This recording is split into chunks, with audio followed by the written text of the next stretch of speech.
that's mine.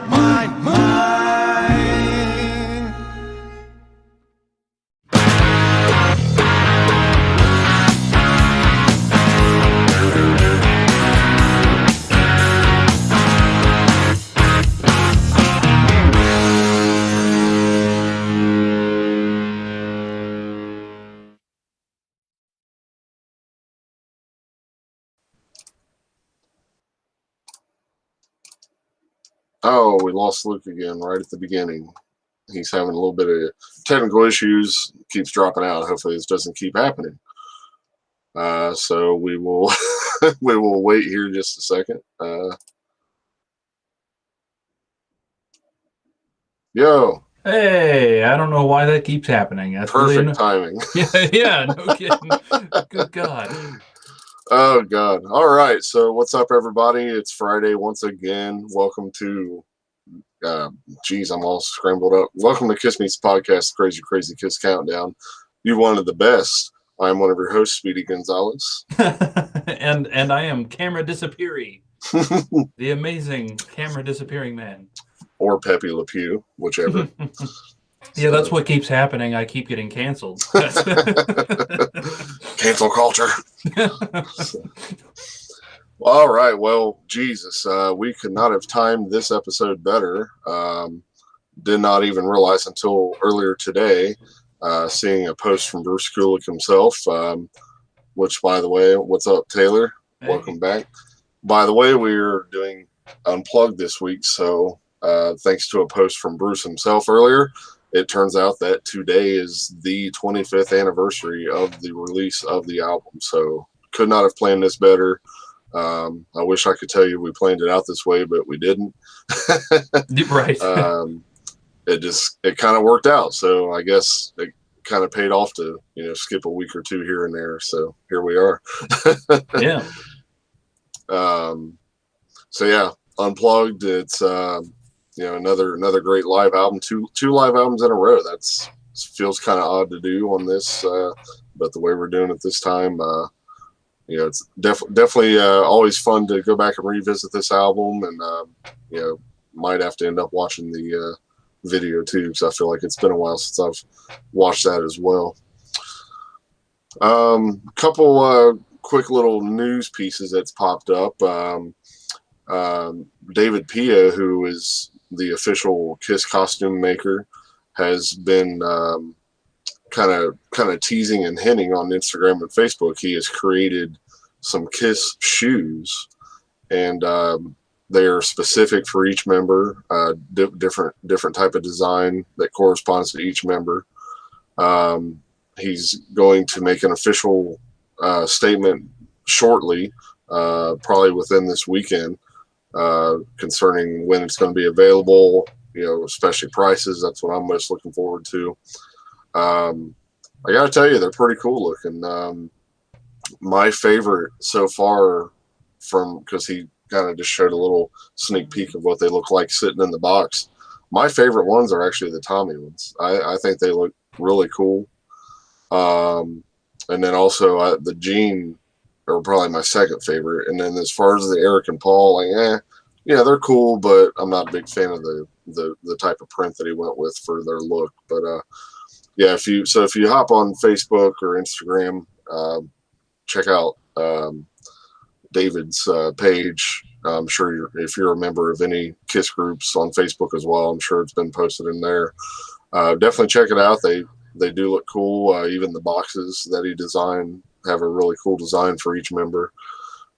So I'm kind of curious. I wouldn't mind trying to get a hold of at least one pair, and seeing, like I said, depending on what they cost and everything, it's definitely a cool idea, and definitely unique. And I'm glad it's not just like one solid design that just really the only difference is each member's logo or something like that. These are truly different and specific shoes for each member. So just a little tidbit there to throw out. I think that's about it, though. Well, actually, since last week, we found out that Tommy Thayer discovered he had a long lost daughter that he recently made contact with. That was kind of a surprising story and also cool to hear. They look like they met up in Hawaii or something, and from what I could tell, she looks like she's probably like in her 20s already at this point, I'm guessing. But yeah, so happy for Tommy. It sucks that he missed a lot of that stuff, with her growing up. But hey, now's the time to make up for all that, and I'm sure Tommy's over the moon, and it's very cool to hear. So definitely, congratulations to Tommy. All right, so I think that pretty much covers what little bit of tidbits I wanted to get into, and let's just waste no time and let's cover all the usual bases here, and we'll get into this album. Sweet. All right, so let's jump into comments real quick. I got a few comments on last week's episode, The Alive 3. First comment is from Steve McGowan. Steve says, I was given a free ticket for that Honda show and had to give it away to a friend of mine because my wife at the time reminded me we had already made vacation reservations that week of the show. No. Yes, I was so bummed out. I should have had my buddy went with my wife on vacation instead of me. Yes. Yes. Yeah, I would, like I said, I would love to find audio or especially video if there is any of that show. Such a regret. Yes. Steve also said he heard it was a good show, though, just like we were talking about last time. Mm-hmm. We have comment from Kiss and Tail. Chris, I assume. Chris says, Eric Carr is a better fit for Kiss than Eric Singer, even though Singer is a better technical drummer. Singer never had the power and passion of Eric Carr. Well, I don't know.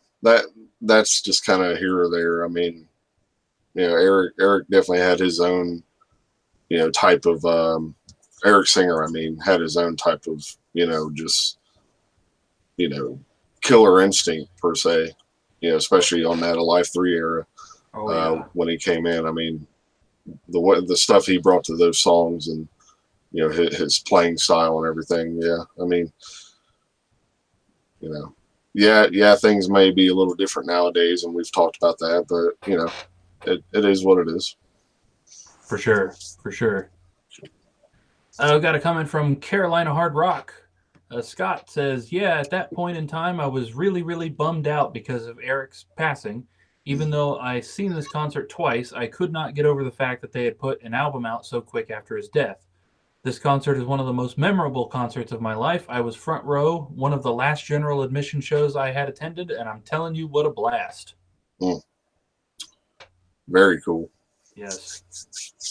Definitely envious of you. I would have loved to have been old enough to attend an Alive 3 or Revenge era concert. I definitely would have still been in diapers. So I was a long way off. I probably would have needed to wear diapers had I gone, because it probably would have made me crap my pants. Yes. And finally, last comment from Thomas, ran in Adamstown. Thomas says, only thing about the album I do not like is Creatures of the Night. They could never recreate the magic of the studio version. The rest of the set is very good. Every time you say the name Derek Sherinian, I think about the new Michael Schenker Group album, Immortal. There's a song called Drilled to Kill on it, which Schenker and Sherinian have maybe the best guitar-keyboard fight since Blackmore and Lord. Gigantic. I still hope to get an official double live release of Animalize Uncensored on CD and vinyl, or a box with CD, vinyl, DVD, and shirt, but please not more expensive than $99. Bought the Peter Criss original vinyl Out of Control for €6 and the original Best of Solo albums for €10 yesterday in a local record shop in very good condition.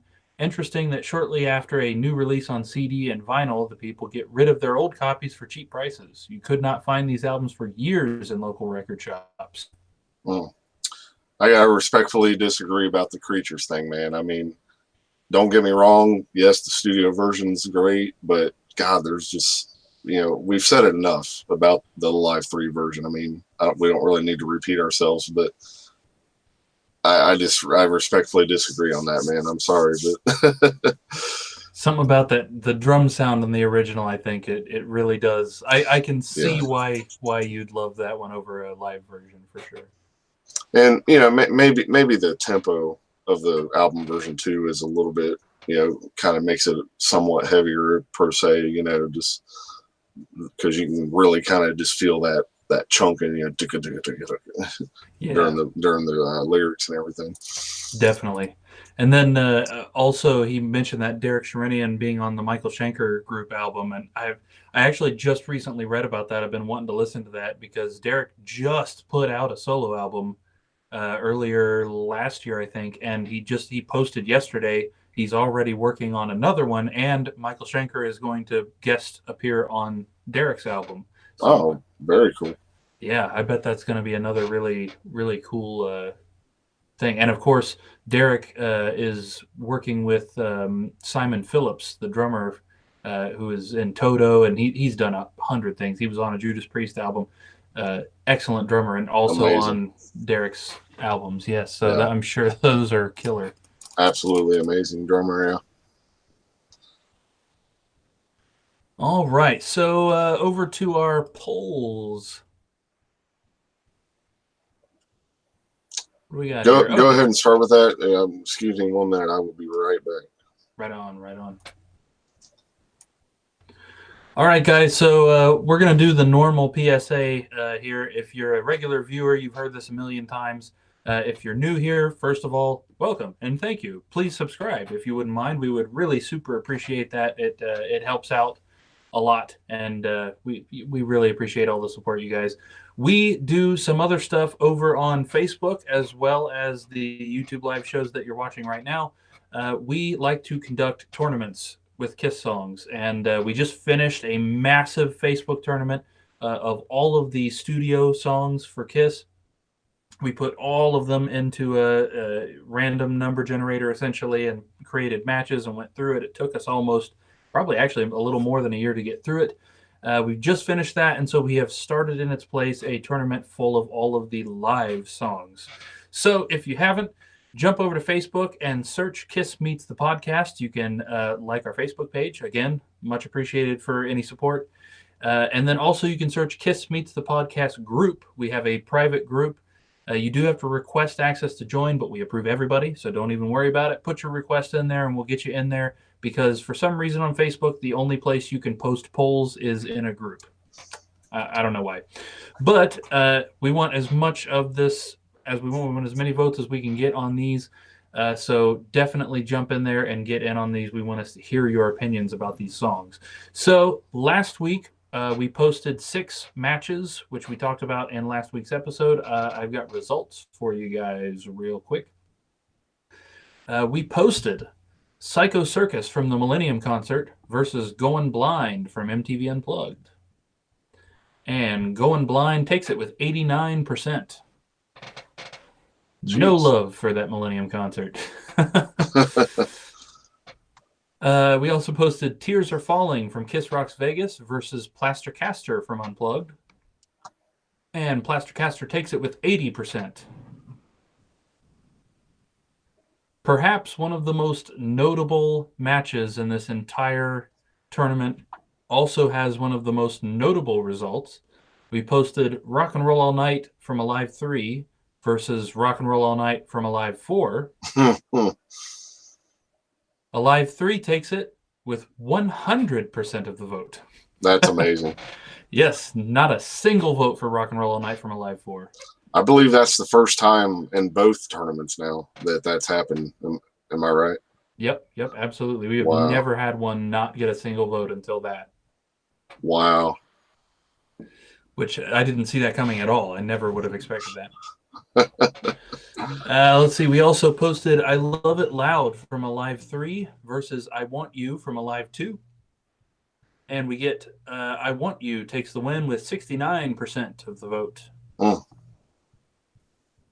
We also posted Into the Void from the Millennium Concert versus Hard Luck Woman from Alive 2. Hard Luck takes it 81% of the vote. Yeah, that one I'm a little salty about. Because, I mean, Hard Luck Woman, for one, wasn't even a true live track. And come on, Into the Void Yeah. To me, in my opinion, it's a better song. I mean, I don't know. Hard Like Woman's great, but come on.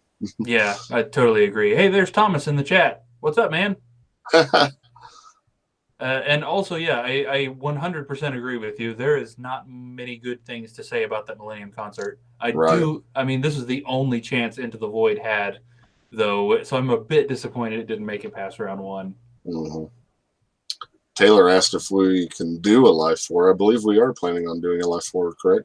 Yes, it is. Of course, it's a little bit further down the list here.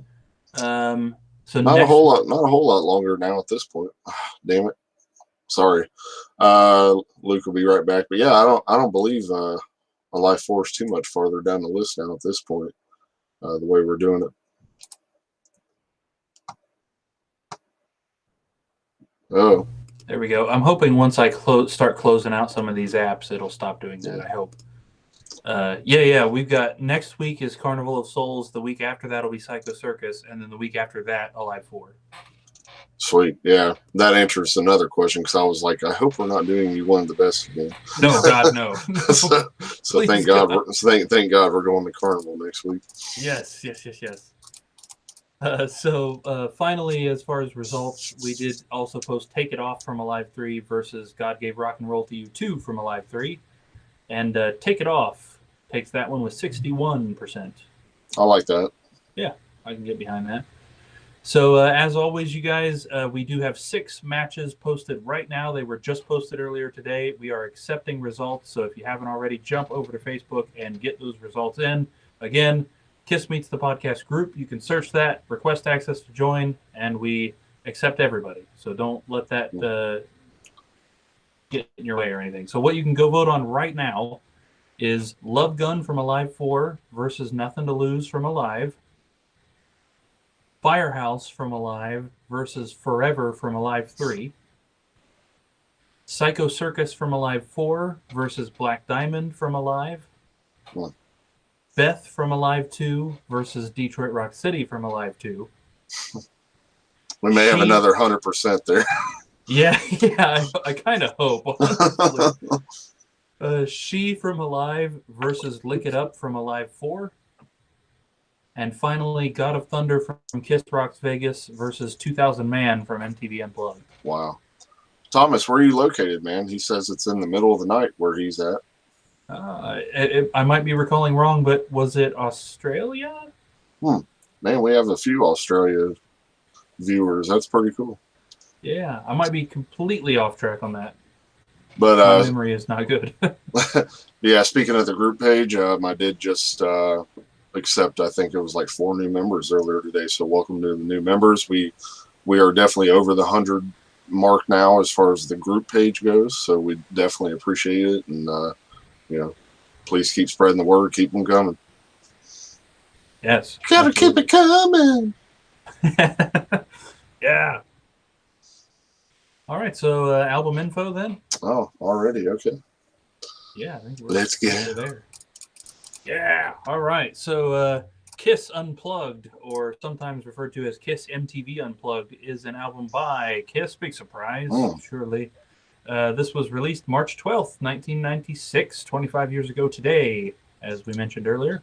Awesome. Yes. This was recorded on August 9th, 1995 at Sony Studios in New York City and produced by Alex Coletti. Yes, so lots of cool little bits about this concert, of course. This was a series. So nearly a year between the actual concert and the release of the album. Right. I never thought about that, how it was that far apart. Wow. Right. And I also, I was curious for something else later on, and I looked up when they started recording Carnival of Souls in relation to this, and it was after this. It was after they had recorded the special in August. They didn't start recording Carnival until November of 95, which creates an interesting timeline for me. If they were already thinking about a reunion tour when this event happened, it was still another almost 2 months before they started an album they would end up not releasing, except that it leaked, Yeah, because probably at the time it was like, hey, business as usual, let's move on to this new album. But then all of a sudden they got that, that right offer and bid to do the reunion, and Yeah, we all know what happened then. So exactly. So, of course, this was a series that MTV did anyway, asking bands that didn't normally perform acoustically to come perform. Not sure what led to them asking Kiss, but we know Kiss was interested because they had been doing the Kiss conventions around the same time where they had been performing acoustic sets. That's to blame for a lot of the early songs on the set list, is that they had been getting audience requests at the convention and, seeing if they could remember some of these early songs. Of course, Peter would end up getting on stage and performing Hard Luck Woman with them. I thought there was a date on here, but I don't see it. And that led to apparently Gene having the idea that they should go ahead and invite Ace and Peter to be a part of this actual event. And thanks to the fact that the internet was not a huge thing in 1995, that actually did not leak out until the event. yeah. And if I remember right, Peter's story was always that he wanted to take his daughter to the expo and kind of let her experience and kind of understand what it was all about, with what he did, and then thankfully it went from there. So yeah. And as I understand, it was kind of a similar thing with Ace. I believe Ace brought his daughter to the event itself, the Unplugged taping, for a similar reason. Absolutely, yeah.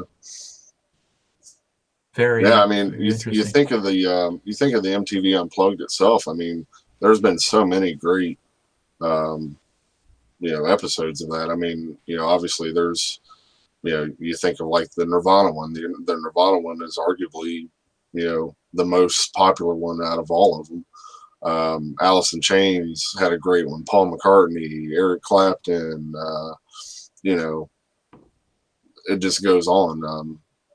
Even Mariah Carey, she had a big hit with her cover of the Jackson 5 song "I'll Be There." That was a big hit, from her Unplugged concert, that version. And it was a big deal back in those days. Those Unplugged concerts, and we keep losing the loop. But so if you haven't experienced the Unplugged, depending on your age, you may be.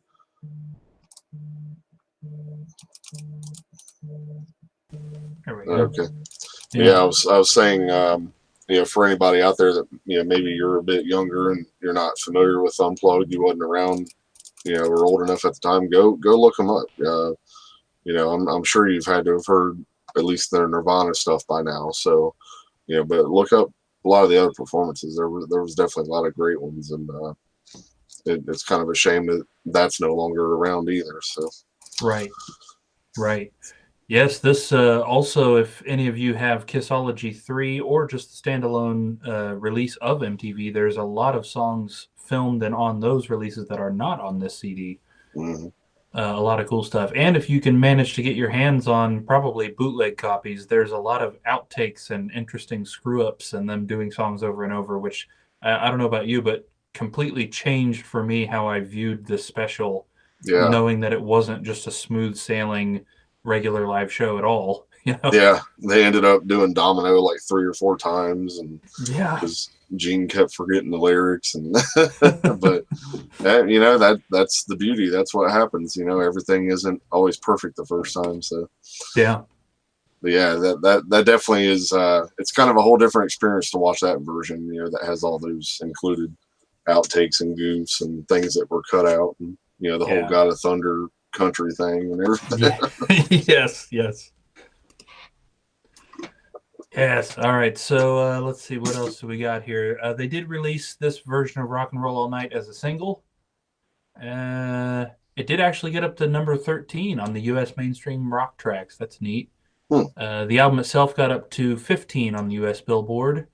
As far as personnel, of course, we've got the core band: Paul Stanley, acoustic guitar, lead vocals; Gene, acoustic bass, lead vocals; Bruce Kulick, acoustic guitar on all tracks except tracks 12 and 13. Eric Singer, who played drums on all tracks except 12 and 13.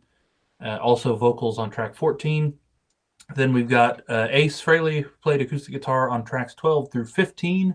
Also, some vocals. We got Peter, who played drums on tracks 12 through 15, which is not technically correct. He didn't play drums on track 13. Nobody did. And also vocals on tracks 13 through 15. We got Philip Ashley, who played piano on Every Time I Look at You, and also John Grindstaff, who was the conductor and wrote the string arrangements for Every Time I Look at You. This album and its video, the CD and the DVD separately, have both been certified gold. Yeah. I love gold. Classic. Thomas says he's not a big Unplugged fan, but he definitely loved the Kiss, Queensryche, and the Poison performances. Nice. I totally forgot about Queensryche and Poison doing them. I'm sure there's a bunch that I forgot. I feel like Stevie Ray Vaughan did one, but I don't want to misquote that, but I feel like he did. Yeah. Now you say that, I feel like I've seen footage from that too. I think you're right. Yeah. All right. Time to jump into it then. Yeah. All right. So starting off the album here, we have Coming Home. And of course, this is number one. We've talked about this in the past as well, of how great this version is. It completely blows the doors off the original album version. Such a great upbeat track to start it with. That was such a good idea to start the show with this. And I just love the way they practically, rewrote the song as far as musically and everything. And it's just so much easier to listen to. I just love, again, I'll say it now so I don't try to repeat it throughout the whole album, but I think Eric's drums sound great on this album as well. I love the sound of the acoustic guitars on this album. They're just so crisp and, perfect, and, Gene's bass, everything. Another great mix.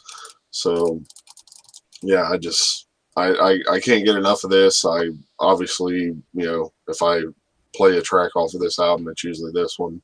And it just never gets old. It's just one of them songs that I can listen to over and over and over, and it just makes you feel good every time you hear it. And great, love it.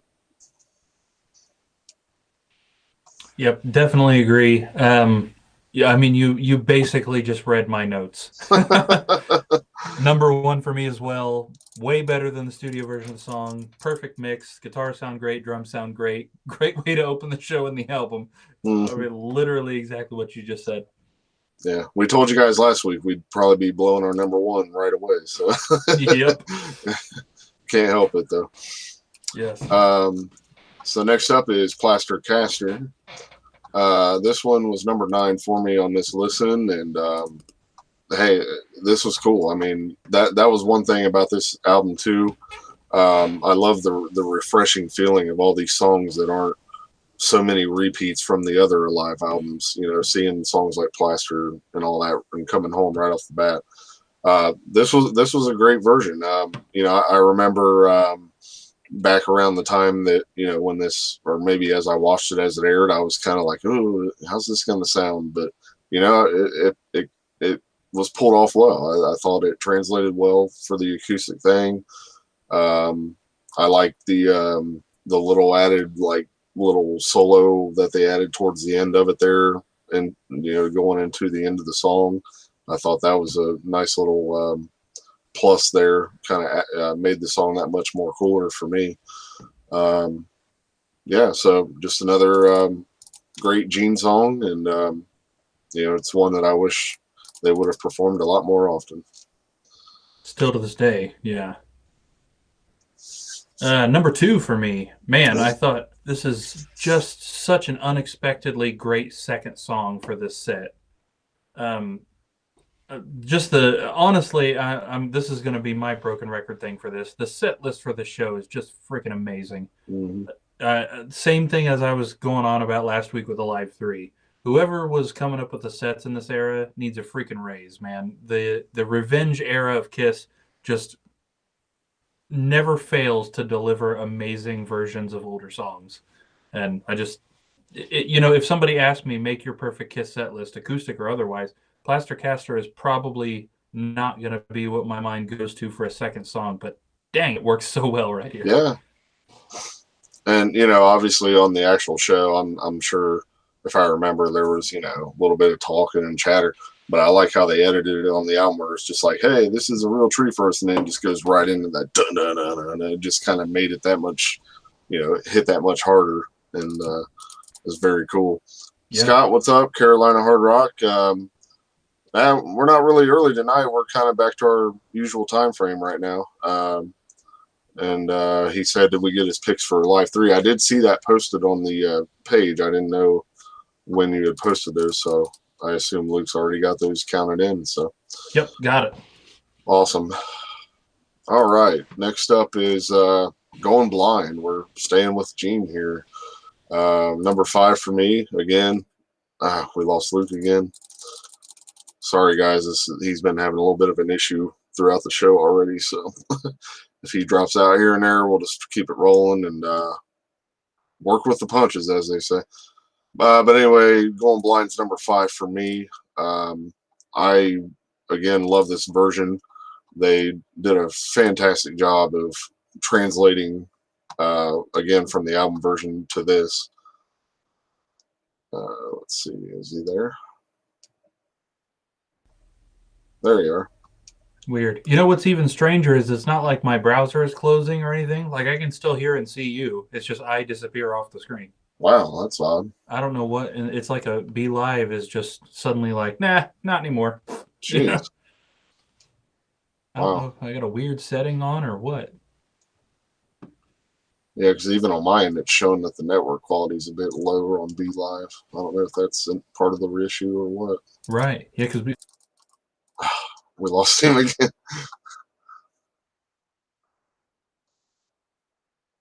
Sorry, guys. Like I said, we're going to try to keep it rolling. And, this kind of shit happens every now and then. That's what happens when you do a live show and technology and internet. Every now and then it wants to give you a hiccup.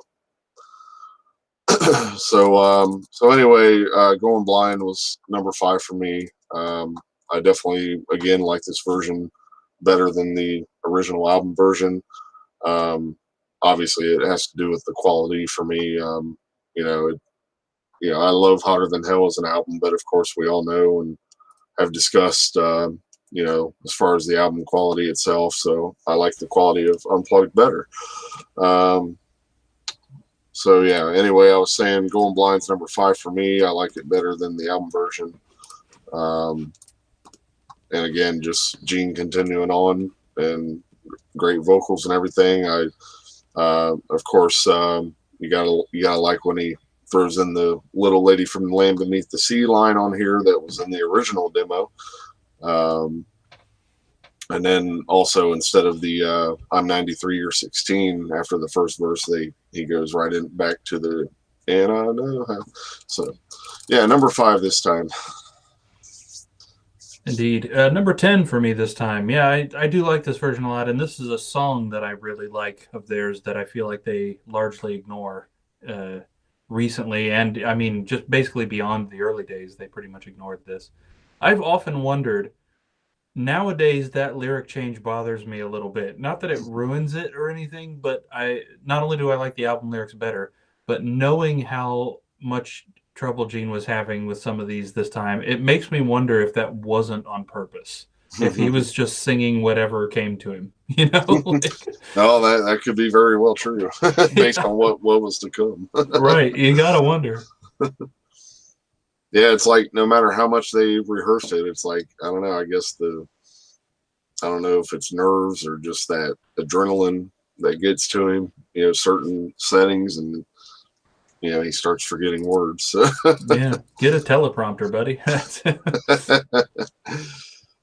All right, next is Do You Love Me? This actually comes in at number 15 for me, so dead last. I never was a big fan of this version. I'm not a big fan of the way Eric's playing the intro. It's too just like, I don't know, too like straightforward and basic sounding. It doesn't have that real kind of loose feel on the hi-hats, and it just sounds too like straight and perfect. It needs to sound a little more raw, like it did, in the live settings back in the day when they would play this. But other than that, I mean, and they really don't change too much on here. You know, it's pretty straightforward, I feel, and you know, of course, given the acoustic treatment, you know, it does work out. But yeah, just unfortunately this time, it was just like, you know, number 15. It's like I'd rather just hear the album version, to be honest. Yeah. I got it at 13. And yeah, you know, this is one that I struggle with the retrospect for, because this is a song that, given the knowledge of what would happen in the next 25 years from this moment, I am so freaking tired of this song. It doesn't catch me anymore. I wouldn't argue in a million years that it's a good song. It is a good song, but it's just too simple for me. We've talked about it before. The song's a little bit too AB. And it's just, oh, I'm so tired of hearing this song. But I tried to keep in mind that at this point, chronologically, they hadn't played this song in forever. Yeah, true. Like this was a bit of a deep cut at this time, which is it's strange to think of, knowing that they would basically play it at every freaking concert from this point on. Yeah. You know, so for me, I like the version. It's a good version, but I would have much rather had something weirder from Destroyer, like Sweet Pain or even Flaming Youth. Mm-hmm. Yeah, because I could be wrong, but I feel like the last time they played it live was like around Love Gun Tour or something. I feel like they didn't even play it through, you know, everything up until this. I could be wrong, but right, very well could be. And if they did throw it in there, it definitely wasn't a regular in the set. They may have just threw it in every now and then throughout the years as a, you know, whatever. But yeah, not real sure about that. Yeah. But yeah, I agree. I mean, maybe part of that does have to do with where we're at in the current days and how much we've heard it, and you know, maybe that's not exactly fair when it comes to this version in the album, but it is what it is.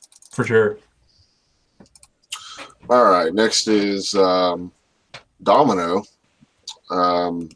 Again, I always kind of forget that they did this on this album as well. Just like with the Live 3, I always sort of like, oh yeah, Domino. But anyway, this is 13. And like we said, you know, we know in the Real Thing that Gene had to do this thing 3 or 4 times before he got it right. I thought it would have been kind of funny if they would have at least left like one of the false starts on here, you know, just kind of give it a little bit of that feel. But yeah, you know, pretty cool. It's like I said, I like this song, you know, either way. I like this version. I like the Alive 3. I love the studio.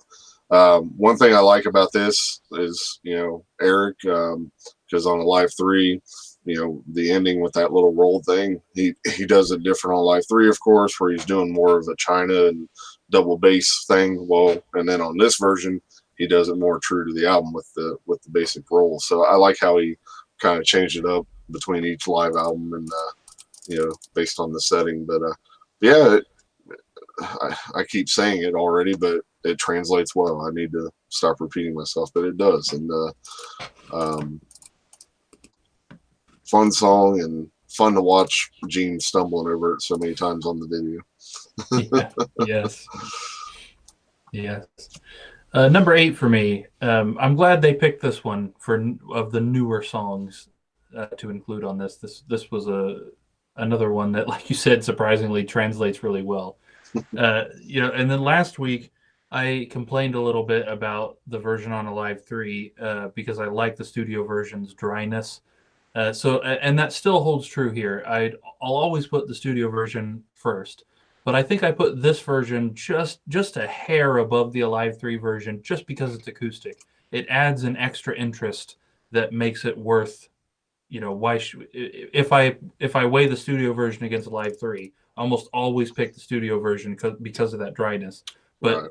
This time I might pick Unplugged just because it's acoustic, it's different. Mm-hmm. Yeah, I definitely agree with that. Next we have Sure Know Something. Comes in at number 10 here. Yeah, this is one of them that was like, chef's kiss, great choice. Obviously they never performed this song live, which is kind of a criminal thing too, up until this point. Javier, what's up, man? Yeah, we got started at our usual time this week, so sorry you missed a little bit, but we're not. I don't even think we're halfway through the album yet, man. So you got plenty to catch up on. But excuse me. So anyway, sure know something. Yeah, just the only little nitpick that I always had about this version is with the solo towards the end of the solo and that the pick slide thing. I feel like Bruce does that a little too early. It's a little bit off time, compared to what the album version does. So that little nitpick, and it's not really much of anything to worry about, but it's just like, I get so used to the way it is on the album, and you hear that and it's a bit off. And but other than that, yeah, just here I go again. Great version. I need to quit saying it, but yeah, number 10. Yes. Number 4 for me, man. And I think it's just because of the twist. You know what I mean? Like, I like to think if I were in the audience at this, having been an avid Kiss fan up to this point, the moment this one started, I'd have unloaded. I wouldn't have had any idea. Wait a minute, this one? And then that would have continued for almost every song consecutive on the set list. But yeah, that's such a crazy, holy crap, I can't believe they're doing this one. And it sounds so good, so cool. And again, I have to say, whoever made this set list, I don't know if it was a band member or if it was somebody else, whoever made this set list needs to be put in charge of modern Kiss set lists. Yeah. I don't think I've ever talked to anyone that attended this show. That's something I don't think I've ever heard anyone say. So if anyone did attend the show, please leave us a comment. We'd love to hear some stories of what that was like, because that, again, if I could have went to that's a show I would have loved to have been to. Yeah. All right, next is A World Without Heroes, number 12. Another big shocker here as far as the times. Wow, pulling out a song from The Elder, that's something even back then people loved to hear, because you can definitely hear the reaction, and people loved it. And I gotta say, I kind of like this version better than the album version. There's and I think a lot of it, again, kind of like with the songs off Higher Than Hell, it kind of goes off the the production sound. I mean, because again, like we've talked about with say the drum sound, especially on Elder, and then you listen to this version and the way everything's just so perfect, and it's almost like they should have done it all acoustic on the album as well, at least to me. So yeah, I think I lean with this version. It's kind of a shame that it only came in at number 12 for me, because it is so great, but there's just so much other meat on this album that I felt like was a bigger highlight for me this time. Yeah, I have it at 12 as well.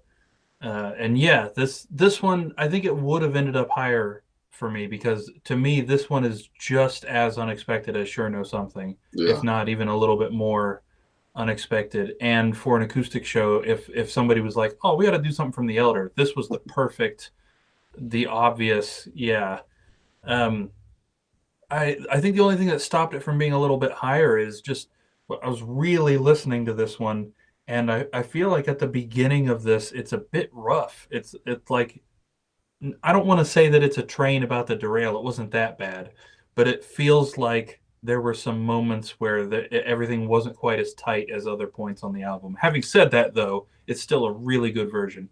Yeah, and I'm pretty sure that they had at least a false start or so with this one as well. I feel like I remember that. Yeah. Again, it's been so long since I've watched it. I need to revisit it. But so next up is Rock Bottom. This one came in at number 6. Again, great, brilliant idea to include this song, because we got that proper intro, and like back on the first Alive, where it should have been acoustic in the live setting. God, just, I mean, you would think that they just like played the, actual tape from the album on this intro, but it's like, no, that's them actually playing it. And it sounds just phenomenal. And then, hey, and again, you're kind of wondering like, okay, when it kicks into the actual song, what's going to happen? Hey, great, and like Paul, what's Paul say here? This is where it gets rough, or this whatever. is where it gets rough, yeah. So, great. They Bruce pulled off those little, that those little solo things, and I'm not a guitar player, and I'm sure you can attest to this, but I know that a lot of that kind of stuff, playing it on an acoustic versus electric, is not that easy. No. Lost him just in time. He'll be right back. Anyone that's just joined us, sorry, Luke's been having issues here and there, so luckily he's bouncing right back in. All right. Stupid things. Yeah, anyway, yes, I was saying, acoustic strings are generally a lot thicker than electric guitar strings. So, yeah, some of those bends can really be a pain. Yeah, I think I remember Ace even sort of talking about that as far as when they were picking some of the songs, about how he was worried about some of the solos and all that stuff, translating them. So, and he definitely struggles more than Bruce did. Yeah. Yeah, Bruce just, I mean, my God, he just makes it look so effortless, man. Every time.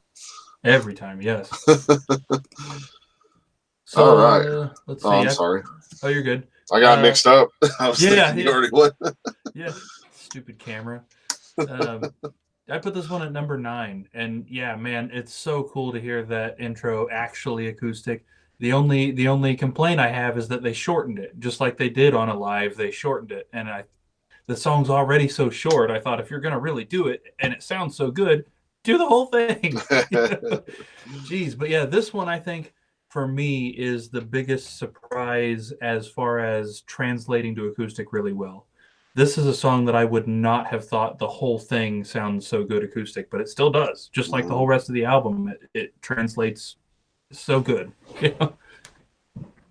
Maybe that's the way they wanted the intro to be, but then on the album they just extended it for that purpose, just trying to fill a little time, because the album's so damn short as it is, and then they sit there and put like 30 seconds between each song.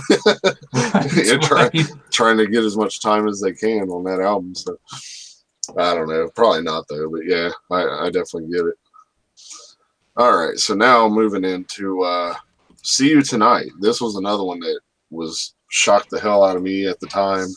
It's like, oh my God, we got a song from the solo album, especially Gene's. This was number 4.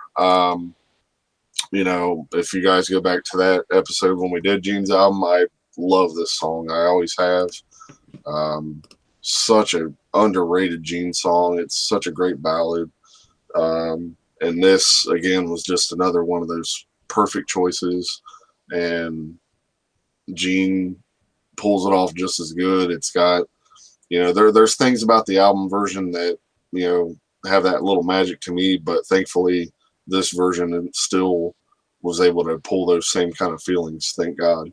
So I remember back when they started playing this song, that was one of the times that I was like, whoa, like, See You Tonight, this is definitely one they've never performed live. Yeah, I put this one at number 3, basically for that same reason. Not only is this a great freaking song, they play it great. Hearing Paul sing those harmonies, they have such a natural, that Beatlesy vibe. They pull it off so well when they start doing those harmonies. And this one, not only is it such a great version of a good song anyway, but it's high on my list because I think this is the most unexpected one of the whole thing. I mean, Sure Know Something, didn't see it coming. World Without Heroes, holy crap, didn't see it coming. But this one, never in a million years. Again, whoever made this set list, you are a freaking genius. Absolutely. Thomas says, for this one time, he gives a rating for a non-studio album. He will give it a 9. He has to go to bed now. Good night. No problem, Thomas. Thanks for stopping in, man. Yeah, I'm not sure where you're located, but I guess it's pretty late where you're at. So thanks for stopping in for a little bit, and hopefully we'll see you next time. absolutely. Good to see you in the live chat. All right. So next up, we move into I Still Love You. Number 2 here. This, we, as much as we said about the Alive 3 version last week, this version is even better to me. Like I said, this probably is the best Kiss ballad written, especially a Paul song. And obviously Paul just kills it again on this version. The whole drawn out thing toward, after the solo or whatever. You guys know what I'm talking about. That where he very, carries that out, and then the little I still, yeah. So number 2, it's don't really need to say much else about it. Great version. I was remembering something about this that didn't end up happening, and I don't know where I got it. I actually went into this preparing to put this dead last because I was convinced that Paul did more in that gap, more of those really annoying vocal gymnastics that we've talked about in the past. And I, for some reason, was dead set that there was a bunch of that in that gap that I hated, and it simply is not there. I don't know where I got that from. Yeah, I'm trying to think what video or something that he does that, because I definitely know what you mean. Right. So I don't know. So I put it at number 7 this time. Man, this is such a good version of this. I like the tone of the acoustics far better than the tone from Alive 3 on this one. The partially distorted tone when it's supposed to be clean has never done it for me at any time that's ever used. For the same reason that the intro of Rock Bottom sucks on Alive, that partially distorted tone instead of just being clean, I hate it. And here, having the acoustics on the beginning of the song is great. And this is another one that surprises me just a little bit that it translates so well to acoustic. I mean, the verses, sure, that's fairly obvious. They were clean anyway. But the chorus, hearing the studio version, you would think, okay, those heavy guitars are an integral part of what makes this hit so hard. Oh.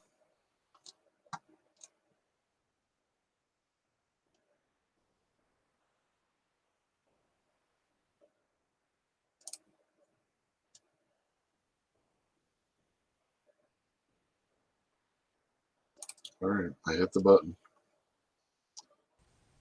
And BeLive has decided that the rest of what I had to say is unimportant.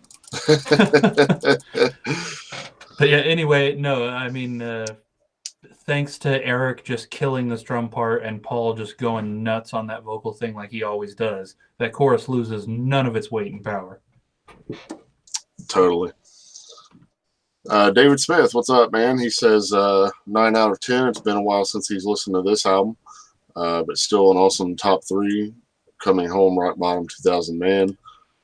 Funny when Ace said this is our new single, and Paul just glared at him, and Ace was laughing. Actually, Ace said this is our new single, and he started playing Louie Louie. Yep. That was a fun little moment. Another thing they cut, yeah. Mm-hmm.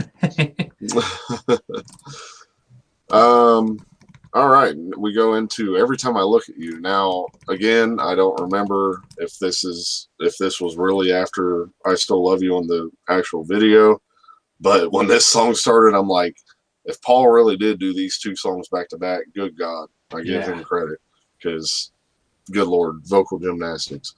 But knowing Paul at that time, he was probably like, hey, I'm doing I Still Love You. I'm already warmed up, so I might as well do Every Time right after it. But Every Time I Look at You comes in at number 3 for me, and I don't think you can really get any closer to sounding exactly like the album version than this. I mean, my God, it's literally pretty much the same thing, just adding some crowd noise, things like that. And Paul just once again kills it. I feel like he performs this song a tad bit better than even on the album version. I felt like I enjoyed this version a little bit more because of the way he sang it on this. But man, like I said, I think I said on Revenge and everything, it's another underrated Paul song, and video for that matter. So Definitely. I put this one at number 11, and man, I'm again just so happy to see this one on the set. Of the new songs that they could have played, I mean, this is probably the only chance they ever got to perform this one, unless they did it at some of the conventions leading up to this. The live orchestra, absolutely perfect. I'm glad they did that, because I feel like this would have sucked without that. Definitely would not have had that. Them doing a live 4 before they did a live 4 right here. Also before Metallica's S&M too. So yeah, very true. It's almost too bad the orchestra didn't play on some of the other ones. Not that we needed an orchestra on songs that didn't normally have an orchestra, but I don't know. I almost feel like that's so weird that they set all that up and then had the people come out and they just played on half of one almost. And then my other note here is, knowing Bruce, this is completely wrong, because Bruce isn't this kind of guy. But part of me feels like he freaking nailed that solo note for note just to spite Bob Ezrin not letting him play it on the album. Yes. Sticking it to him there. Yeah. With the string thing, that was another kind of Unplugged staple. It seemed like everybody that performed would do at least a song or two where they'd bring out some sort of ensemble or something like that. But what better than not that Kiss added it for this, because it was already there. So right, again, it's like, hey, perfect song. Yep. All right, so now at this point in the show, we get the whole classic speech about, we got some members of the family here tonight. And we're not talking about mom and dad. We're talking about Peter, Chris, and Ace Frehley, which, of course, they heavily edited on the album. They're just like, we got some members of the family tonight. Peter, Chris, and Ace Frehley. Yeah. And then just like goes into the song. So we got 2,000 Man. Number 11 for me. So again, watching the thing happen, and like you said, the way the internet was at the time, nothing got leaked or spoiled. So when this happened, I can't even tell you how excited I was. I didn't know anything about those previous expos, like where they even had Peter up, or I didn't even know that had happened at the time until I saw the video for this when they released it. So, I mean, the excitement, excuse me, to see those two walk out. And then they start playing 2,000 Man, which now at this time, 2,000 Man was one of them songs that I didn't care that much about it at the time. I was kind of like I kind of know what it is, but I didn't know the song like I know it today, and love it as much as I love it today. So it's kind of funny thinking about it, then versus now, but now it's just like, oh, I love this song. It's fun as hell to play. And definitely not better than the album version, I think, because obviously Ace's vocals are a bit off on this, and the guitar and everything else. But one of my favorite moments of this show too happens at the end of this song, and of course it was edited out, but it's on that video where at the end, and Ace is like, 2,000, yeah, you better fucking believe it. Yeah. And Gene's like, I don't think we can air that on MTV. One of my all-time favorite moments of the whole show there. Typical Ace. It was like, they're back. Luke's frozen. Me. He's frozen in laughter. There you are. Oh, no, I'm back now. Hey. Yeah, this one's 15 for me. This is confusing for me. Of course, I don't have quite the nostalgia factor, and I've never been that big of a original lineup fanboy anyway. So that part of it didn't excite me as much as maybe it would a regular person. But I also feel like this was very much the wrong song choice for this. It's cool, and it's a deeper track than you would expect, which I guess fits most of the album. But they did Peter's signature song, Mm-hmm. and I'll also admit that I'm not a big fan of 2000 Man anyway, so that's bias. I've got a bit of bias there. Not a big fan of the original. I like the Kiss version better. Definitely Mm-hmm. not my favorite Ace song. I thought his voice sounds pretty good here, but his guitar playing is just immediately. There's a lot of clunky notes, a lot of him almost missing strings. There's bits where he's not quite in time with everybody else. Uh, and yeah, I would have so much preferred an original Ace song. If you're gonna do Beth, do Shock Me. For Christ's sake, why 2000 Man or even Two Sides of the Coin? I would have taken almost any other Ace song. You all know I don't have to say it. You know why So they probably didn't do Shock Me? It was probably what we were talking about earlier, the struggle to play some of them solos. yep. That they probably tried it, and I bet you damn it. We're gonna make it through this, guys. I promise. Bear with us.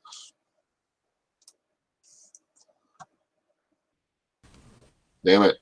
I know. I don't get it.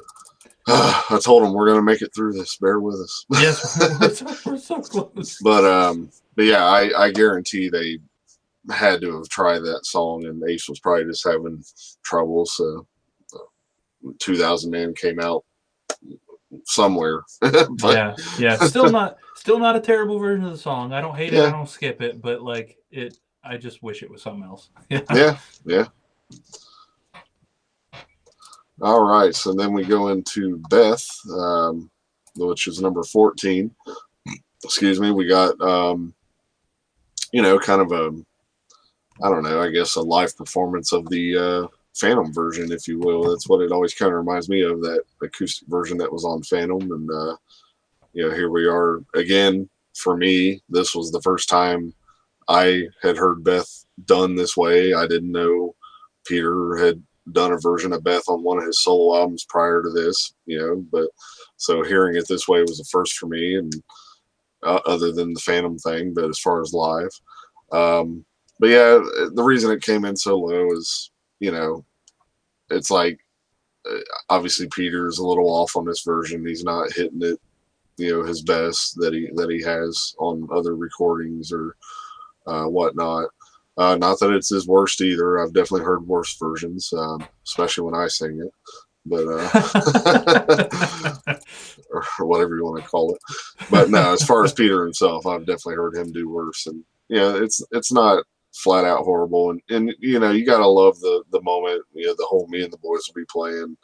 That line couldn't have fit any better than this moment with the whole reunion feel, and when he kind of does the motion at the guys and everybody starts cheering, and you see Gene get that look in his eye like, oh, we're on to something here, like that was a pretty magical moment. You gotta admit that. And but yeah, unfortunately it comes in next to last though, as far basically just because of his vocals. It's kind of funny because if we were doing this like a visual, this may have ranked higher because of what I was talking about, with the whole magic, but it's kind of funny, talking about it two different ways. Yeah, definitely. Yeah, I had this at number 14 too, and yeah, there's just two things that bring it down for me, because I do enjoy this version. I really love the acoustic guitars, what they played to still get the orchestra pieces across. And the first thing is his vocals. His voice sounds good. It's the only thing that really kills it for me is the vocal rhythm change. It's the same thing as how he did it on Cat Number 1. How he sings Just a Few More Hours is stupid. I don't know why he changed it. It sucks the interest out of the rhythm of that melody, and I hate it. I gotta say, the way he sings it on this is more like, I was talking to myself in my head, like, I need to do it more like this instead of trying to do it more like the album, because I have so many problems when it comes to like the pitch and the way he's doing it on here. I'm like, that I should try to do it more like that instead of, that I don't mean to get all me here. That's right. Has nothing to do with this episode and everything, but yeah, he definitely does it a little different here. And then The only other piece of this that bothers me is the A solo in the middle. Like Yeah. I totally agree that something needed to go there in absence of the orchestra part, but they had an orchestra. Sure. It was right there. They had a freaking orchestra and they just didn't use it. So yeah, that solo really doesn't do it for me. They only paid him for one song. Apparently. All right. Nothing to lose. Number 7 here. This is another first in history. You know, we get the let me step back for a minute. They bring everybody else back on stage, meaning Bruce and Eric. And so for the first time, we have, you know, what, 1, 3, 4, 6 members of Kiss on stage at once playing together. We got the 2 drummers set up, and then obviously Ace and Bruce on guitar and yada yada. Nothing to lose. This is a fun version, and you know, I love that they took the opportunity to just change it up, and you know, everybody takes turns on vocals pretty much, and you know, Peter doing his signature you know, calls or whatever it is, you know, during the chorus. That's you know, signature, and he sounded great on those. I think it sounded to me just like the old days, you know, when he does that stuff on there. And yeah, the whole groove of the song, the way they were playing it, just had a great, just feel good, you know, and so did the original, but this version especially had a nice, like, feel good feel, and just, you know, really kind of get your head bobbing. And yeah, you know, it was cool to see that. And here, all these years later, we've talked about scenarios like, why don't Kiss do something like that during these live shows, especially on this final tour? Like, have, you know, 6 guys out there at once, or however many, you know. And so I mean, at least they did it once, one way or another. Who knows, maybe they'll do it again at some point. But this was definitely another, like, kind of like, whoa, like, moment, you know, the first time seeing it. And definitely cool. And gotta hand it to Eric Singer. He really shows his vocal chops, kind of like really for the first time. You know, because, you know, as long as he was a member of Kiss up to this point, you really never heard him sing anyway. I mean, unless you were at a show and maybe heard him do Black Diamond or something like that. But at that time, I had never heard that because it wasn't obviously on any of the live album, or live 3. So, and bootlegs weren't as big of a thing yet. So I'm not sure if any, you know, of them were out there at the time. But anyway, yeah, cool version. Great to see and hear all of them up there at once together. Absolutely. Yeah, I've got this at number 5 because, yeah, the whole thing is such a cool concept. Not only having all 6 guys out there at once, but giving this song entirely to the drummers. You know what I mean? Like, this is a song I'm kind of glad they didn't do without Peter, because that chorus is just so Peter that it fits his vocal style. It fits what he likes to do with vocals. And I can't imagine anybody other than Peter doing that officially in Kiss. And then to have Eric Singer do the verses, man, just absolutely perfect. And I really enjoy it. Yeah, you're right. That sounds like they're having fun. This and Yeah. Rock and Roll All Night, both of them. I don't hear animosity. I don't hear crappy playing. It doesn't feel tense. It just feels like they're all having fun. Yeah. I mean, you could literally see Eric and Peter working together, and kind of, you know, Eric, you could see Eric at times like, you know, you take this part and I'll just kind of keep the rhythm, and, you know, things like that. Yeah. Very cool. Javier said he thinks it's funny that at the end of Nothing to Lose that Peter damn near falls off his stool, and he's surprised they didn't edit that out. Yeah. All right, coming into the last track, which, by the way, we totally forgot to mention at the very beginning, but we are not including Got to Choose, which is a bonus track at the end of the album on the vinyl, and I believe some other. But we're not including that. We're probably going to throw it on that extras album that we do at the very end. So just so you guys know there. So anyway, Rock and Roll All Night, of course, that should be the last song, as it was on the show. Number 8. And again, we get, you know, the same concept. Everybody's still out there. Everybody's having a great time. Again, you know, getting the trade-off on vocals. And, you know, I like how Paul or Gene's kind of calling out like Peter, and then he starts singing a line, and again, like I was saying, you could see Eric and Peter, like Eric telling Peter, you take this, I'll just play the time, and you do the kind of the more signature, as far as like the Tom intro and things like that, and yeah, just another cool version, and doing the solo from Alive as well on the acoustics. You had Ace and Bruce kind of I believe they were trading off as well, and it was definitely a cool way to bring it into the whole thing. It was definitely pretty magical, and it's just a shame that vibe didn't last, and at least we had it here, and it was a cool way to bring it to an end, like I said. Yes, definitely. I've got this one at number 6, basically for the same reasons you just said. What a perfect way to end this event. What a perfect way to celebrate past and present members of KISS at that point. I will be angry, not even mad, if they don't do this at the very least in the final concert of the current tour. If they don't have, I mean, everybody that's still alive come out just to do Rock and Roll All Night.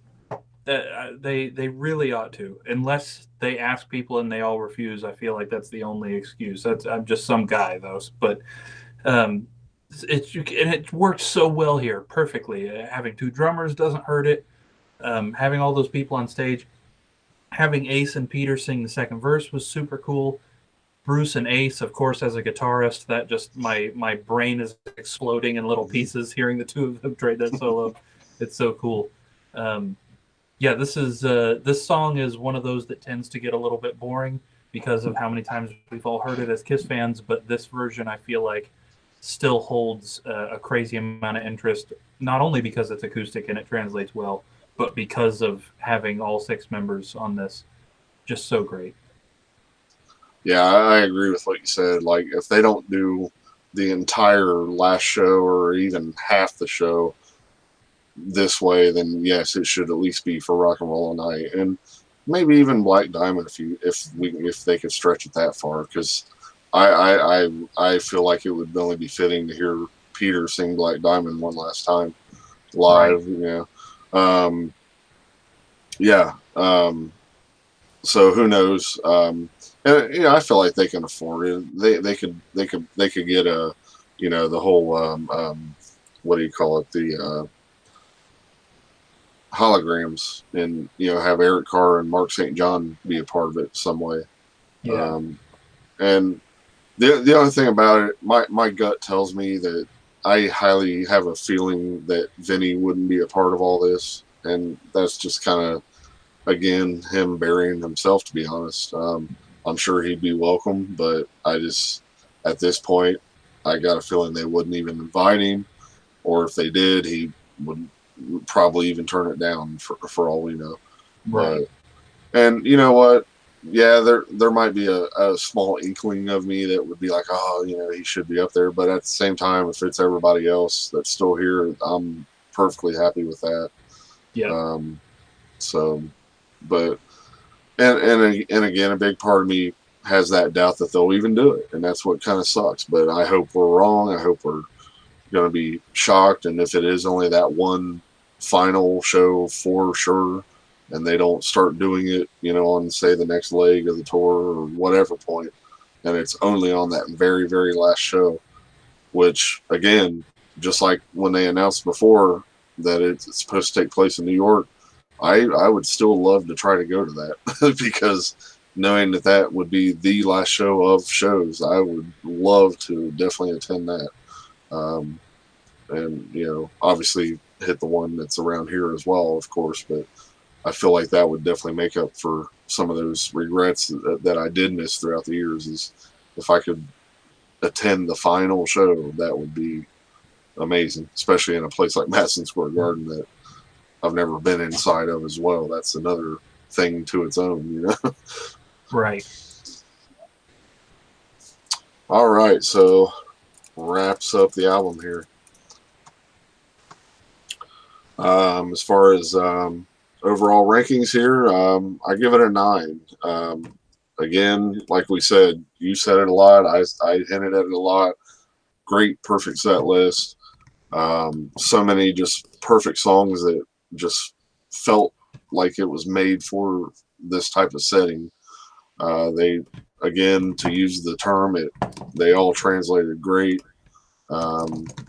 You know, and to me, there's not a lot of songs that I think, oh, I wish they would have done this, or I wish they would have done that, because I'm perfectly happy with what it is. I mean, yeah, I'm sure they could have added another 5 songs or so if they wanted to, and they could have worked just as well.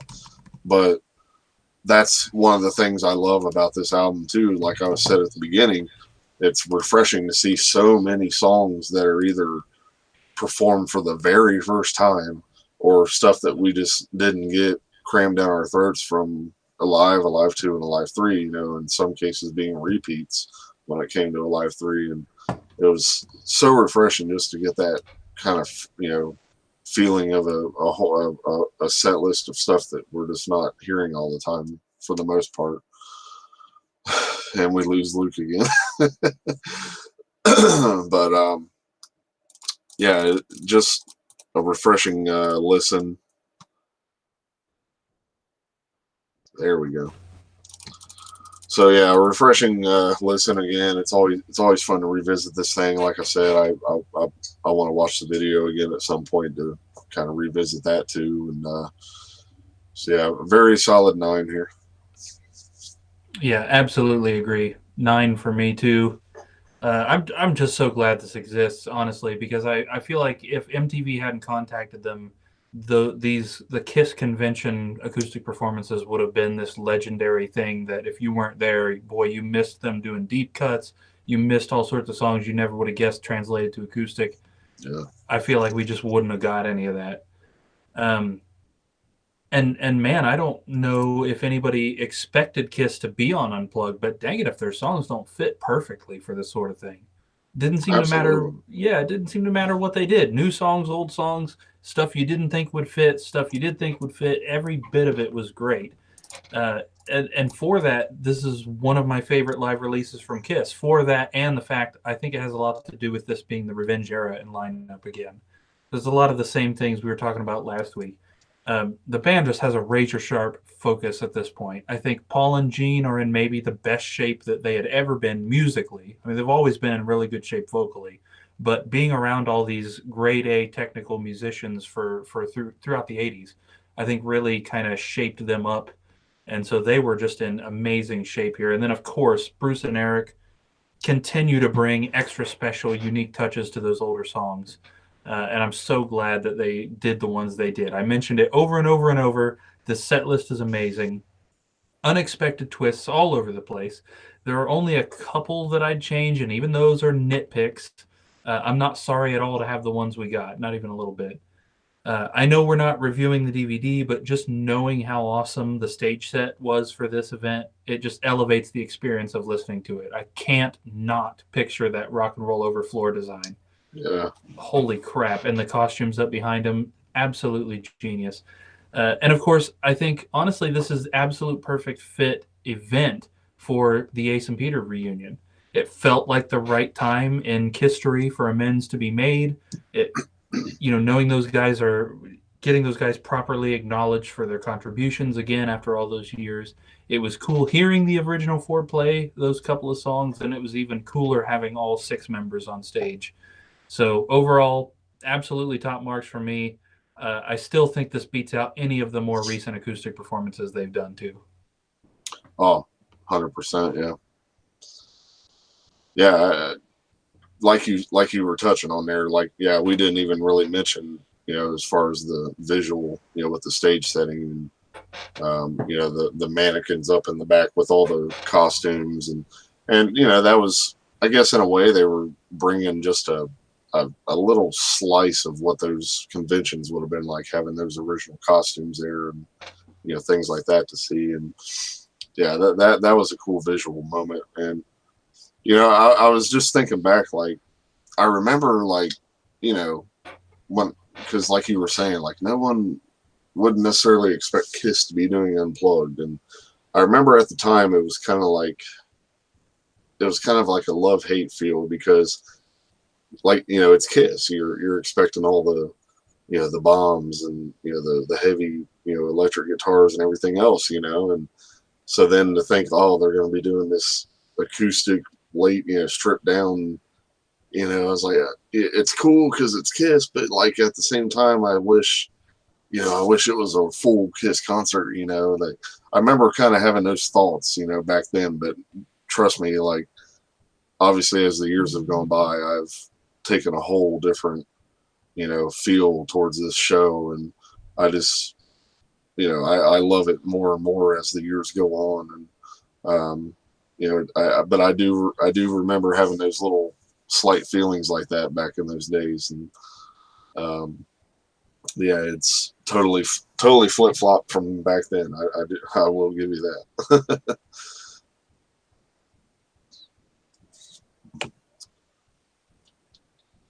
Carolina's getting his picks in there. Thank you.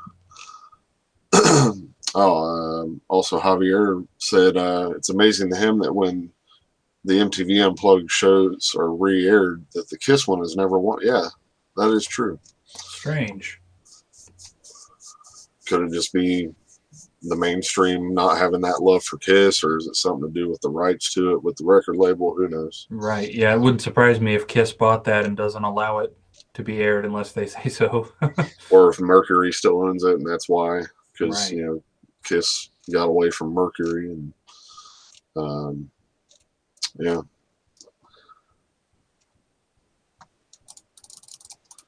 You said you gave it a 9 too, correct? Yeah. All right.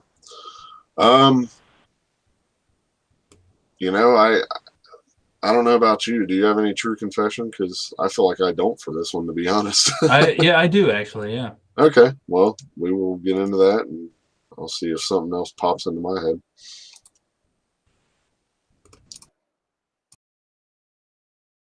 Won't you give me true confessions? True confessions. True confessions. All right, true confessions. Obviously, you guys in the chat, let us know if you have any. Like I said, I feel like I don't have any for this album, but who knows? Maybe something. I guess Luke doesn't have one either. But we'll see what Luke has to chime in here on his true confession in just a second. Guess you didn't have one, huh? Yeah, apparently not. Yeah. Again, Be Live has decided it's not important. Yeah. Oh man. I actually have two. And the first one isn't really super negative. I wish that they had been in the middle of Carnival of Souls here, and I wish that because I kind of wish that we could have had some of those. We've never heard those songs performed live by Kiss, and personally, I feel like both Childhood's End and I Will Be There would have been great additions to this set. Mm. That would have been so cool to hear those songs on this. And again, like it would be the only time we heard Carnival of Souls songs live. And I'm sure demos of one or both of those existed at this point, but they didn't start recording this album until after this event. So, dang it. Mm. But yeah, okay. And secondly, I know I'm in the bottom percent of Kiss fans for this, but I am personally really disappointed that this event triggered the end of the Revenge Era lineup. Yeah. There could have been so many more awesome Kiss albums, songs, tours. I've said it before. I don't like the reunion tour. I know it made them a lot of money, but I feel like they should have realized as soon as they had to call in people to teach Ace and Peter how to play their own songs that they weren't capable of going back and refiguring them out themselves, that this was going to be a musical disaster. I desperately wish they had just done the reunion tour and then went right back to Bruce and Eric. But I know money talks, and to be fair, the large majority of the fans wanted this. Even after the reunion tour was what it was, they still wanted this. Apparently excited enough about having the original lineup back that they were willing to look way past the fact that the music itself was suffering really badly, enough that even Paul was like, I don't even want to do this anymore. You know, like so again, like I get it. I understand why they did it, but I wish that they could have continued with Bruce and Eric instead. You know? Right. Well, Javier's like in your head because he said his confession is after the Union tour, they should have dropped the makeup and went back to the 6-man lineup. So right along those lines. He agrees with Simon that this was the beginning of the end for the band. Yeah, absolutely agreed. Yeah. Yeah, you know, maybe maybe it would have been a cool thing, like do the makeup thing just for like special occasions instead of, you know, carrying it out as long as they did with all these full blown tours and everything. You know, like you said, do the reunion, drop it, go back to where the band was at, and then I don't know, like maybe like when it comes time, like for the anniversary of the band, or you know, some kind of special type of scenario. Okay, then let's do a special. Let's put the makeup and costumes and Ace and Peter for this show and pull out the old cuts, like, you know, just something kind of more special. And you know, so then it's almost like you got two different versions of Kiss out there per se, you know, and maybe that would have been a little bit cooler and funner, and maybe things would have been a little bit different, you know, here, you know, sitting here today with the way things might have transpired. It's hard to say. I'm consistently frustrated by Ace and Peter being in the band at all. You know what I mean? It's so frustrating to think of the opportunities that they threw away, the abilities that they threw away essentially because of life choices and stuff. And it doesn't surprise me at all that they're not still in the band. You know, and I feel like Gene and Paul could have seen that coming. With the way the reunion tour went musically and personally, I feel like they should have known that doing an album and trying to continue with them was a bad idea.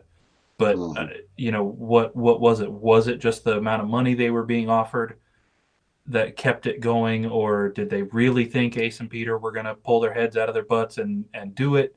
I don't know. It just that's what it is for me. I'm not even really that bothered by the makeup in the show. It's cool that they do that, but it's the fact that Ace and Peter can't just be what they were. If they were going to come back, I desperately wish that it could have been they picked it up right after Love Gun Tour, and Ace and Peter are still at that level of dedication and skill that they were right there. Then I would have no problem with the reunion tour or them staying in the band at all. You know what I mean? It's just the fact that they were so musically good with Bruce and Eric, and they just pissed it away. You know? Yeah, to play the devil's advocate a little bit, and I'm not condoning, you know, Ace and Peter's behavior per se, but to an extent, though, you know, you got to think when you were a part of that band in the beginning, and it was literally a 4-part band, everybody had the same level of say and blah blah blah blah blah, the way you were treated, and then to come back this time, and you're literally treated as just a hired employee instead of a member of the band like you were used to being before, and they basically even tell you that. Yeah, you got you know, I mean, I know that would kind of rub me wrong if I was in that situation a little bit. I'm sure I would probably try to grin and bear it a little more than what they did, but yeah. Well, you also wouldn't have had to have they wouldn't have had to have bring in somebody to teach you your part either. True. You know. And then at the same time, you got to give Eric Singer all the credit in the world for all the crap the way he got treated, like from the farewell tour on, you know, with, you know, he comes in to replace Peter and has to wear the makeup. Then all of a sudden they bring Peter back again for this tour, and then Eric's back. So you got to imagine how frustrated he was. You know, how many times he's been in and out of the band throughout the years, and yeah, you know, thankfully it finally stuck after 2004 or whatever. Right, right. But my God, yeah, insane. Robbie Stars gives this album a 9. He said it's a 10 if Ace plays any other song instead of 2000 Man. His true confession is he wishes after the Unplugged show, the Revenge lineup would have stayed together. Yeah, I think we're all on the same page. Yeah, yeah. Yeah. We talked about that before too. You know, we wondered, you know, what would have happened if they would have just kept on rolling, from where they were at, and you know what could have came. Carnival may have been a different album from what we got, and not that it's bad. I don't mean it in that way, but who knows? It could have been that much better, and obviously it would have gotten more promotion, and we would have heard a lot of that stuff performed live, and it's we could sit here for hours and play a what if game and these different scenarios, but unfortunately there's no way to make that happen. Right. Go back in time. So Javier, he said he always thought that Gene and Paul knew that Ace and Peter were going to screw up again. That's why they got the rights to the makeup, because they planned to get someone else to play them. Yeah, they probably definitely had their whatchamacallits, because even with the Unplugged thing, they got a little worried when Ace was showing up late for rehearsals, and so that right there, it was kind of like, oh, here's the old Ace again. And I think even with the reunion tour, there was times where Ace was showing up late, or whatever the case may be, and and then of course Peter, from what, well, let's wait for Luke here.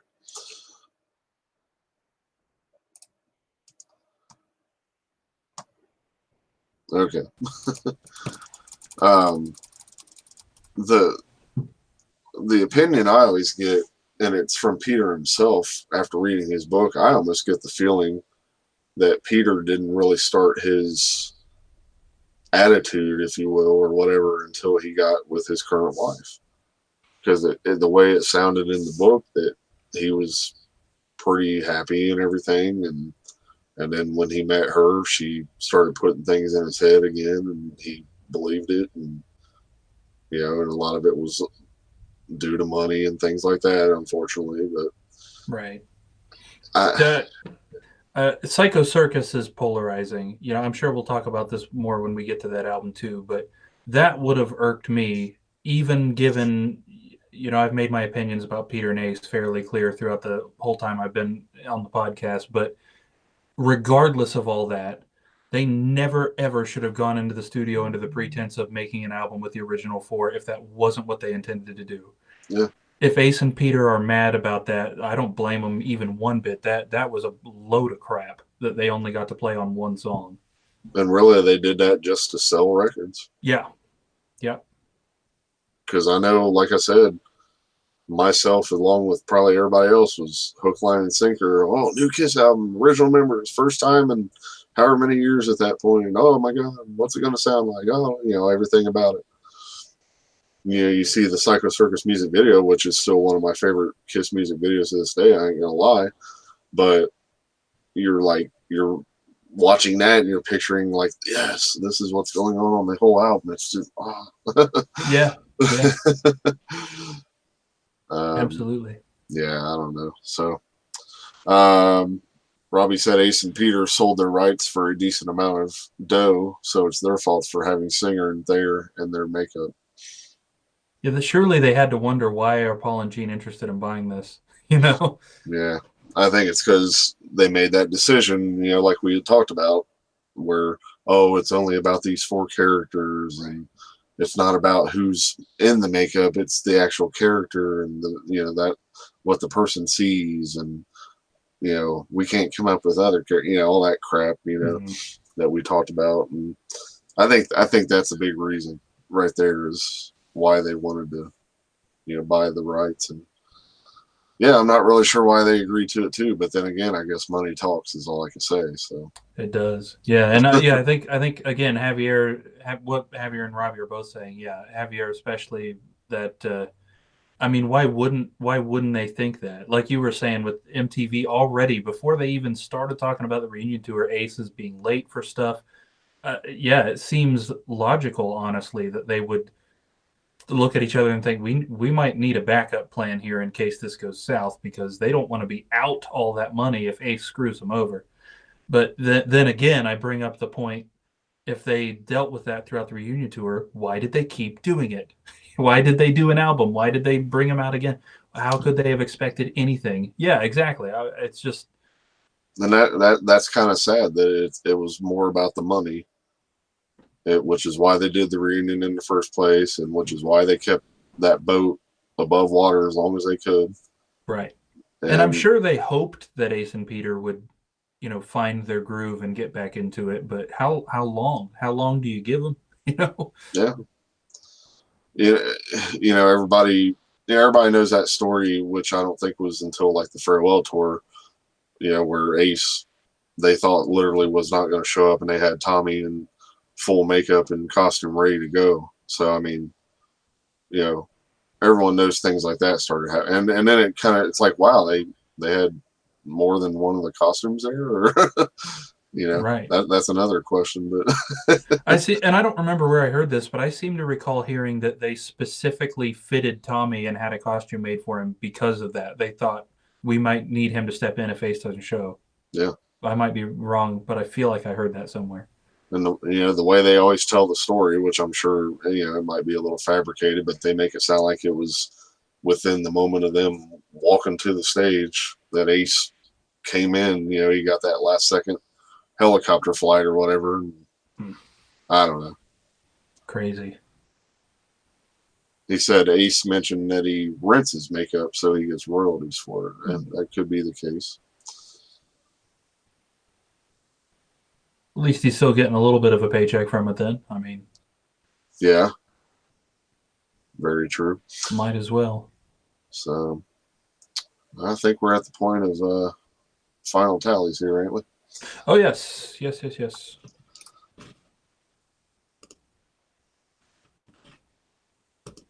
Okay, my audio's still there? Yeah, I got you. Okay, I flipped screens there for a second, and I know it tends to do that. All right, so let me make sure I'm getting everybody in here too. Okay, so we got the two of us, of course, as per usual. We're also counting votes from Steve McGowan. Steve gave this a 10 out of 10, perfect 10, and his top three were... Verse 3. There it is. See You Tonight, Coming Home, and I Still Love You. We've also got votes from Rochelle McGowan, who also gave this a perfect 10 out of 10. And her top three were Sure Knows Something, Every Time I Look at You, and I Still Love You. We've got a 9 out of 10 score from Thomas, Rain in Adamstown, who's in here earlier. We've also got the 9 out of 10 from David Smith, who was in here earlier. Not sure if he's still here. We got Carolina Scott, who gave us his rankings. His top three were See You Tonight, Going Blind, and Coming Home. We also got a 9 from Robbie. I'll add that in here real quick.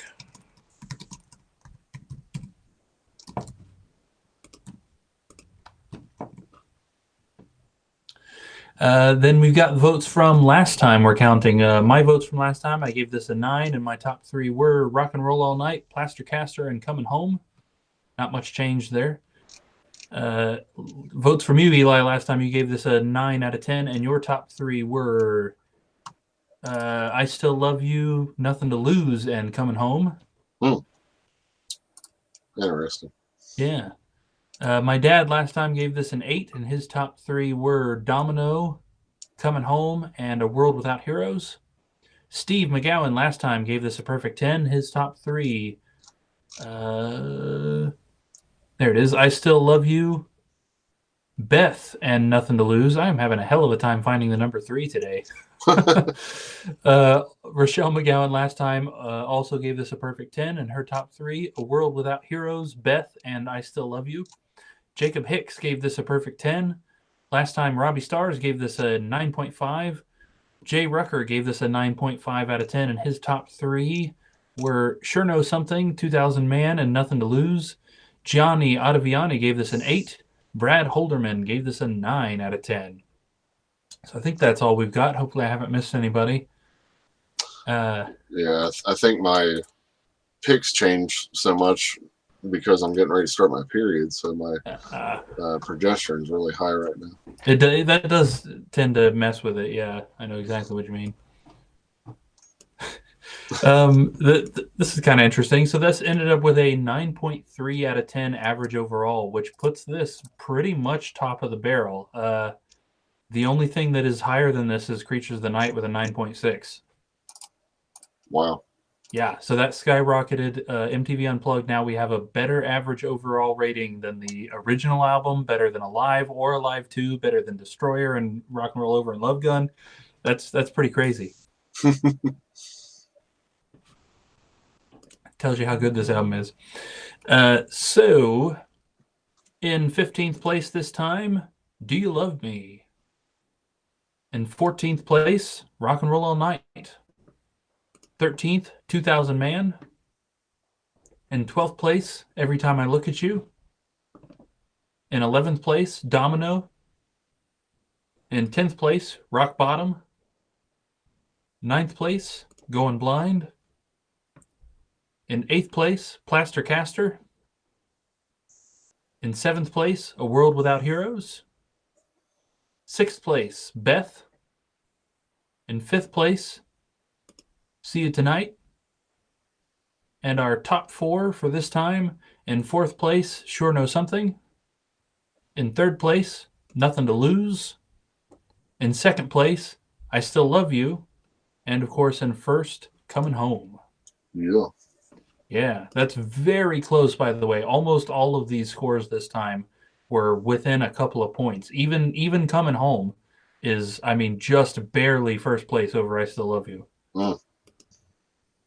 So luckily no ties, but everything was very, very close this time. I had to laugh.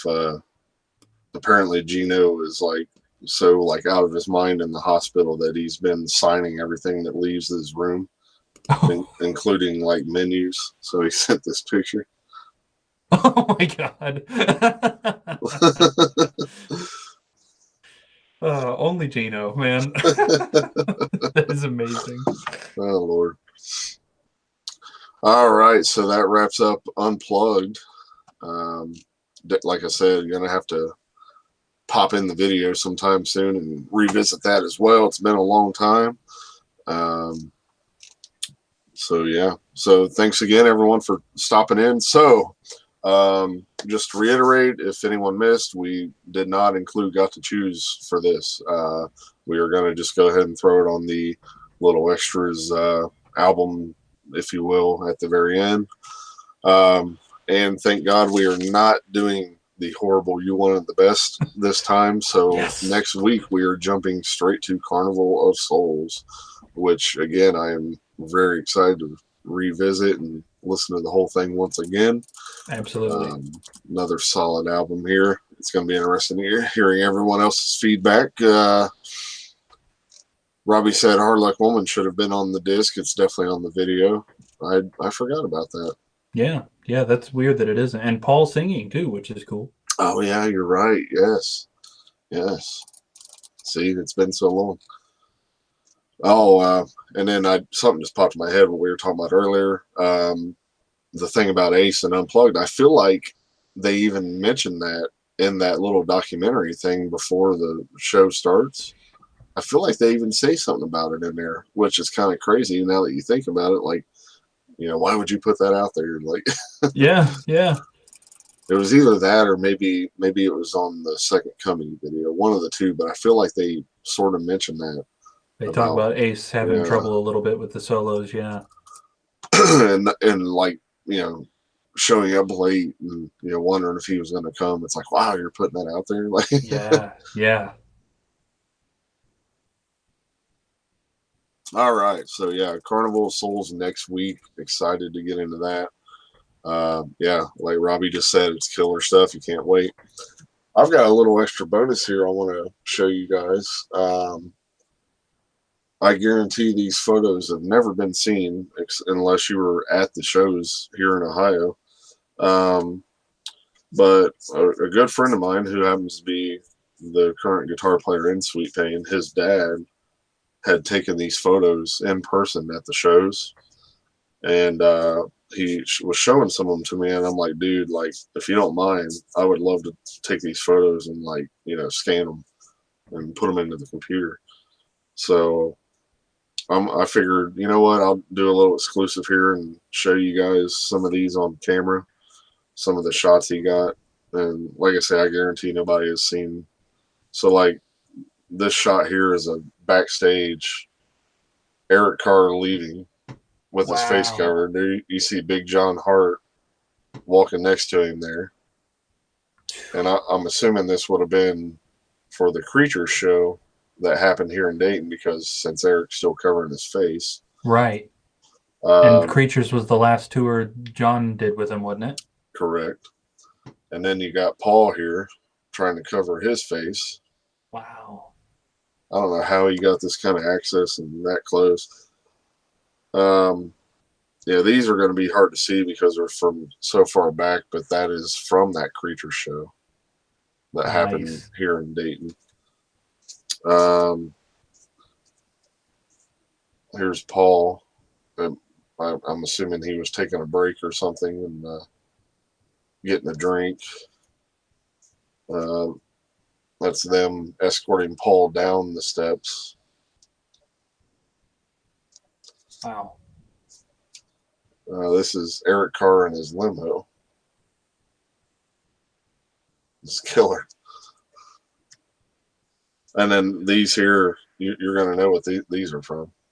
That same tour. Ooh, yeah. I feel like I'm looking at screenshots from the Animalize Uncensored. Yeah, that's from Hara Arena.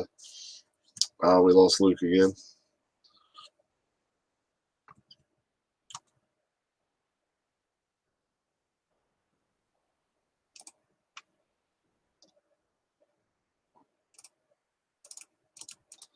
All right, you're back.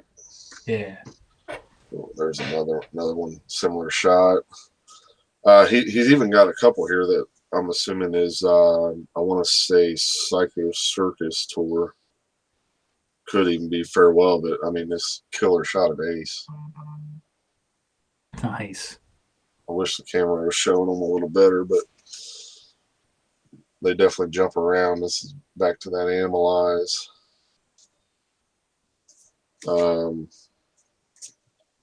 Last two are a couple of my favorites as well. This here, Gene, and then the shot of Eric behind the drums.